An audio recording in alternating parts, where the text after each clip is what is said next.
Hello बच्चों, let's read this question. The question says assertion the tires of aeroplanes are slightly conducting. Reason: during takeoff and landing of aeroplanes, the friction between tires and the runway may cause electrification of tires. Option first, both assertion and reason are correct, and reason is the correct explanation of assertion. Option second, both assertion and reason are correct, but reason is not the correct explanation of assertion. Option third, assertion is correct, but reason is incorrect. Option fourth, assertion is incorrect, but reason is correct. So basically इस question के अंदर हमसे क्या बोला गया है, assertion के अंदर में बोल रखा है कि जो एरोप्लेन के टायर्स होते हैं वो कंडक्टिंग होते हैं। रीजन क्या दे रखा है कि जब एरोप्लेन लैंड करता है या टेक ऑफ करता है तो फ्रिक्शन के कारण इनके ऊपर कुछ ना कुछ चार्ज प्रोड्यूस हो जाता है। तो बात करते हैं की कंसेप्ट की। तो की कंसेप्ट के अंदर हम लोग डिस्कस कर लेते हैं कि जो हमारे पास एरोप्लेन यदि लैंड करेगा एंड टेक ऑफ करेगा तो फ्रिक्शन के कारण उसके ऊपर क्या इफेक्ट होगा। सो फर्स्ट की कंसेप्ट के अंदर हम बात करते हैं चार्ज इज इंड्यूस्ड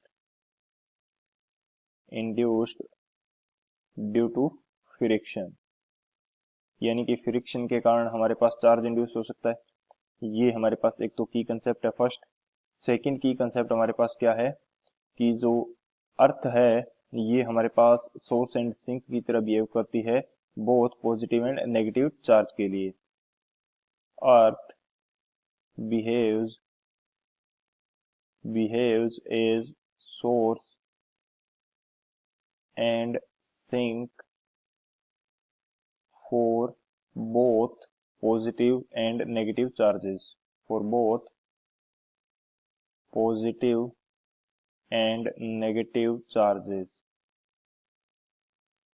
यानी कि हम जितना चाहें उतना पॉजिटिव या नेगेटिव चार्ज अर्थ से ले सकते हैं और जितना चाहें उतना पॉजिटिव या नेगेटिव चार्ज अर्थ को दे भी सकते हैं, क्योंकि जो अर्थ का पोटेंशियल है VE ये हमारे पास जीरो रहता है। इस कारण से ये अर्थ जो है ये जितना चाहे पॉजिटिव चार्ज हमें दे सकती है, जितना चाहे पॉजिटिव चार्ज हम अर्थ को भी दे सकते हैं, चाहे नेगेटिव चार्ज हो वो भी सेम दिया या लिया जा सकता है। सो ये हमारे पास दो की कंसेप्ट हैं। अब बात करते हैं सॉल्यूशन की।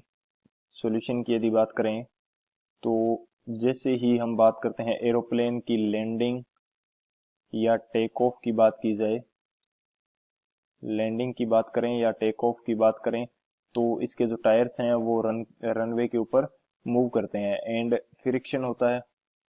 फ्रिक्शन के कारण टायर्स के ऊपर चार्ज डेवलप हो जाता है। यहाँ पे चार्ज क्या हो जाएगा, इंड्यूस हो जाएगा। चार्ज इंड्यूस हो जाएगा तो यदि ये जो हमारे पास टायर्स हैं, टायर्स जो कंडक्टिंग नेचर के होंगे, कंडक्टिंग नेचर के यदि ये टायर्स होंगे तो जो टोटल चार्ज प्रोड्यूस हुआ था इनके ऊपर, ये टोटल चार्ज अर्थ को मूव कर जाएगा, विल फ्लो टुवर्ड्स अर्थ। क्योंकि इनके टायर यदि कंडक्टिंग नेचर के हैं तो कंडक्टिंग नेचर के कारण ये जो चार्ज है ये अर्थ की तरफ मूव कर जाएगा एंड अर्थ हमारे पास सिंक की तरह बिहेव करेगी इस कंडीशन के अंदर कि ये टोटल चार्ज अर्थ अपने अंदर ले लेगी। क्योंकि इन टायर्स के ऊपर यदि चार्ज डेवलप हो रहा है तो अर्थ एंड टायर के बीच में पोटेंशियल डिफरेंस जनरेट होगा। डेल्टा वी की यदि मैं बात करूं, वी टायर्स के ऊपर जो पोटेंशियल है एंड माइनस वी ये अर्थ के ऊपर है, तो ये पोटेंशियल डिफरेंस के कारण high potential to low potential की तरफ ये चार्ज फ्लो कर जाएगा। सो हमारे पास जो असर्शन था ये हमारा करेक्ट है एंड इसके पीछे का जो रीजन है कि फ्रिक्शन के कारण इनके ऊपर चार्ज डेवलप हो जाता है ये भी करेक्ट है एंड ये जो रीजन है ये असर्शन का करेक्ट एक्सप्लेनेशन भी है। सो बात करते हैं ऑप्शन की, कौन सा ऑप्शन हमारे पास करेक्ट हो जाएगा। जो ऑप्शन ए है, both assertion and reason are correct and reason is the correct explanation of assertion, ये हमारा करेक्ट हो जाएगा। So option A is the final answer. I hope you understood it well. Best of luck. Thank you.